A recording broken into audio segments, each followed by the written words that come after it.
What up, Kings? Hope you're well. In this video, I want to talk about how Brand America is in serious trouble and how this impacts the advertising business.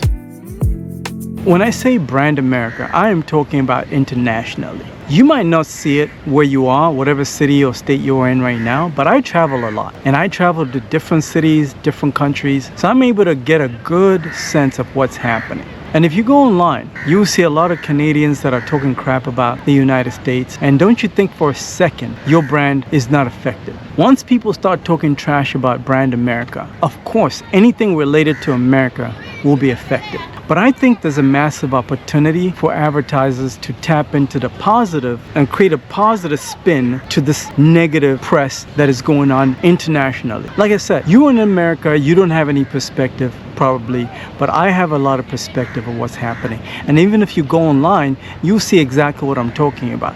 There's a lot of negativity around America. It used to be 10 years ago, 20 years ago, anything American was considered top quality. But with the tariffs and trade wars, there's a lot of brand tarnishment there, specifically from, of course, competitors. Ultimately, I don't believe it. If you were to ask me, which brand would I go for, American brand or a different brand, I'm going Brand America all day. And here's why. I've done a lot of shopping in different parts of the world. When you compare American-made brands, American quality, there's no comparison. It's the rest of the world that tries to copy American standards, believe it or not. Any advertiser that is aware of what's going on and understands everything that I'm talking about can really tap in and create a positive spin to what's happening internationally. Because a lot of Americans that have money, they're starting to see that the economy is in serious decline. And they understand the value of the dollar, which means a consumer like myself, who's in the middle class, considered the middle class in America, if I take my US dollars and I move to a different country, I can live like a king. I can live like a millionaire, even if I'm not a millionaire. So I'm starting to see a lot of middle class Americans leaving the United States, going to places like Brazil, Colombia, coming here to Africa, going to Southeast Asia, and living amazing lives over there, like kings. So what this is doing is it's hollowing out the middle class in America. So if you're running your campaigns over there, targeting the middle class in the United States, you're going to be in big trouble because the middle class is not buying anything. They're not, because they're seeing guys like me out here enjoying life, living like a millionaire, and they're looking at their six-figure salary and saying, wait a minute, things are not adding up here. I make six figures, but my father over there is living better than I am. Why? People start asking questions. There are Americans here in Africa that don't make six figures, but they live like millionaires. Because the value of the dollar is so good, their purchasing power is so great out here. And the other parts of the world, like Southeast Asia, Brazil, Colombia, even a guy that makes, let's say, $80,000 a year could easily live like somebody who makes $500,000.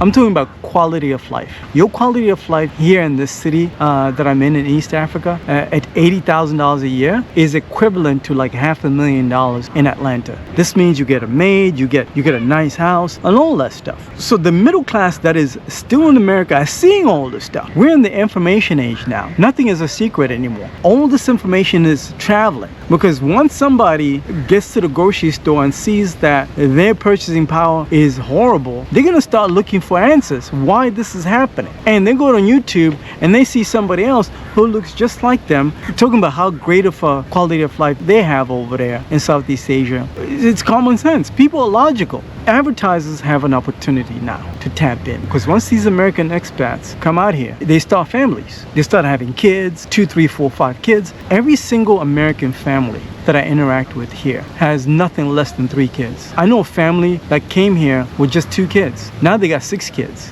What does this mean? This means that these are potential brand loyalists. If you tap in now, if you can influence the parents, the American parents of these kids, your brand is going to survive different generations versus targeting just one generation that is left over there in the United States, just people that are single.